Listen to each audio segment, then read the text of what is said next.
In today's video, I'm going to teach you how to integrate Basecamp with Microsoft Teams. To make this work, we're going to use Zapier, which is a tool that connects different apps together.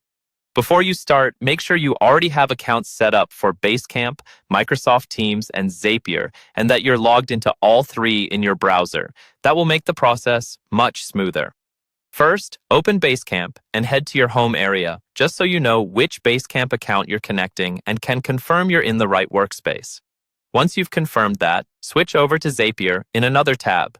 In Zapier, you'll land on the main dashboard. Look for the section or menu called App Connections. This is where Zapier manages all the apps that can talk to each other through your account. Go ahead and click on App Connections. On the App Connections page, you'll see a list of any apps you've already connected, and somewhere near the top or side, you'll find a button that says Add Connection. Click on Add Connection to start setting up a new app link. Zapier will now show you a catalog of apps. There may be search fields, filters, or small highlighted areas guiding you through the process. Follow those highlights if they're visible on your screen, and use the search bar to type Basecamp. When Basecamp appears in the list, click on it to select it. You might see Basecamp listed more than once in the interface as you move through the prompts. Each time Zapier asks you to confirm, just keep clicking on Basecamp, then choose Add Connection again when that option appears.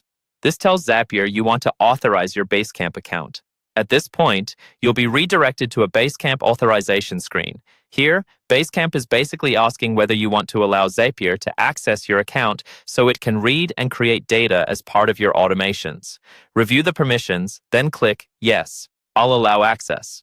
When that's done, you'll be taken back to Zapier, where you should see a message or indicator that a new connection to Basecamp has been added. Next, we'll repeat a very similar process for Microsoft Teams. Back in App Connections, click Add Connection again. Follow any highlighted prompts, then use the search bar to look for Microsoft Teams. When you see Microsoft Teams in the results, click on it, then confirm Microsoft Teams again if Zapier shows a second selection screen. Choose Add Connection once more. Zapier will now redirect you to a Microsoft login and permissions page. Make sure you're signed into the correct Microsoft account that's associated with the Teams environment you want to use. Microsoft will ask if you want to allow Zapier to access your Teams data, such as channels and messages.